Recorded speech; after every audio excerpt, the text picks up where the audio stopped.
네, 여러분 안녕하십니까. 저는 대구 우리들병원 병원장 박찬홍입니다. 오늘은 제가 여러분들에게 두통에 대해서 좀 말씀드리려고 하는데요. 두통은 우리가 인류가 사람이 이제 살면서부터 생기는 병이라고 합니다. 그래서 뭐 평생 허리 아픈 분도 많지만 두통으로 한 번 정도는 다 고생하셨을 것 같아요. 그래서 뭐 변두통도 있고 아니면 또 긴장하면 긴장성 두통도 있고 또 걱정하면 걱정성 되는 두통도 있고 그다음에 이제 병적인 건 이제 우리가 분지성 두통도 이런 것들이 있습니다.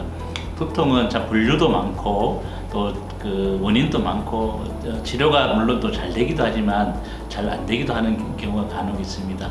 그래서 두통 때문에 이제 머리에 MRI 찍어봐도 정상이고 이렇게 해서 참 근데 고생스럽죠.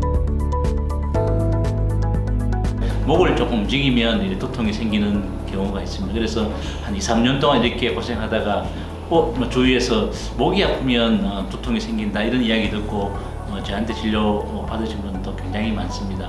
이런 두통이 경추성 두통입니다. 물론 아까 말씀드렸지만 편두통이나 아니면은 이제 군집성, 군발성 두통 뭐 등등 두통의 원인은 정말 많습니다. 그런데 이 원인 말고 그건 우리가 증상을 하면 이분은 편두통이다 아니면 군발성 두통이다 이런 우리가 다 구별할 수 있는데 경추성 두통도 우리가 증상으로 바로 이렇게 구별할 수 있습니다.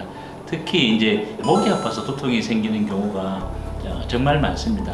이 두통은 주로 어디가 많이 아픈가 하면 우리 머리에 뒷부분이 굉장히 많이 불편하십니다. 그리고 이제 이 두통이 여기만 국한된 것이 아니고 이렇게 머리 옆쪽으로 이렇게 조금 오기도 합니다.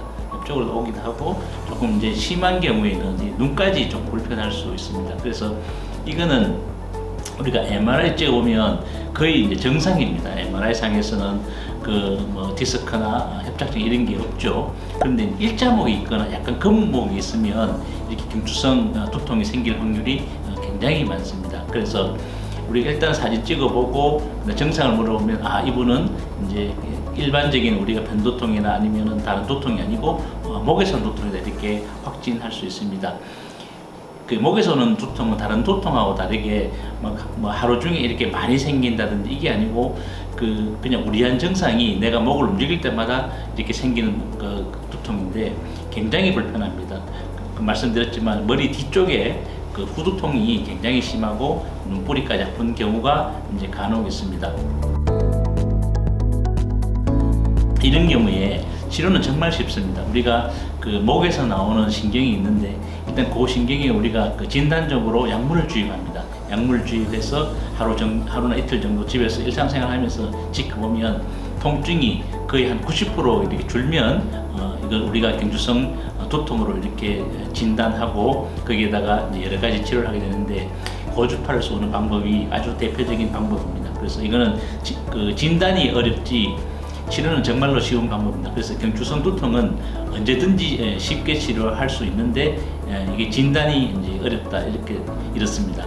그 다음에 오는 게 후두통이 있습니다. 경추성 두통인데 경추성 두통은 목에서 오는 건데 그다음에 목에서는 안 오지만 목에서 올라가는 신경이 이제 머리 뒤쪽에서 근육 속이나 이런 데서 눌려지는 후두통이 있습니다.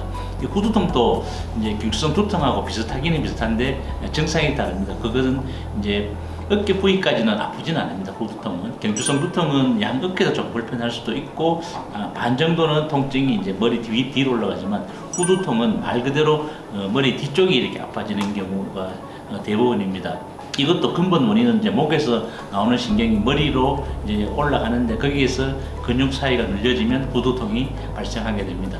이것도 또 진단만 잘 되면 치료는 정말로 쉽습니다. 거기다가 우리가 또 초음파를 봐서 그 신경에다 후두 신경에다가 약물을 주입합니다. 약물을 주입해서 일주일 정도 이제 경과 관찰해서 통증이 주나 안 주나 우리가 확인하고 이것도 만약에 90% 이상 통증이 호전되면 그 부위에다가 근본적인 치료를 하게 됩니다. 그래서 우리가 두통은 그냥 일반적으로 보낼 수도 있지만 이렇게 경추성 두통이나 후두통 같은 경우에는 적극적으로 치료하면 바로 적극적으로 고통에서 해방될 수 있습니다. 그래서 편두통이나 이런 두통 우리가 약을 꾸준히 먹어야 되지만 경추성 두통이나 후두통 같은 경우에는 우리가 수술도 아니고 간단한 시술로도 충분히 치료될 수 있습니다.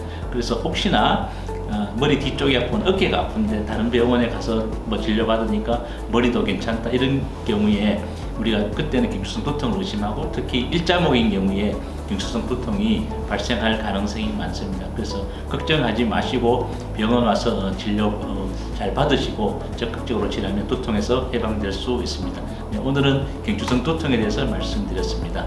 네, 감사합니다.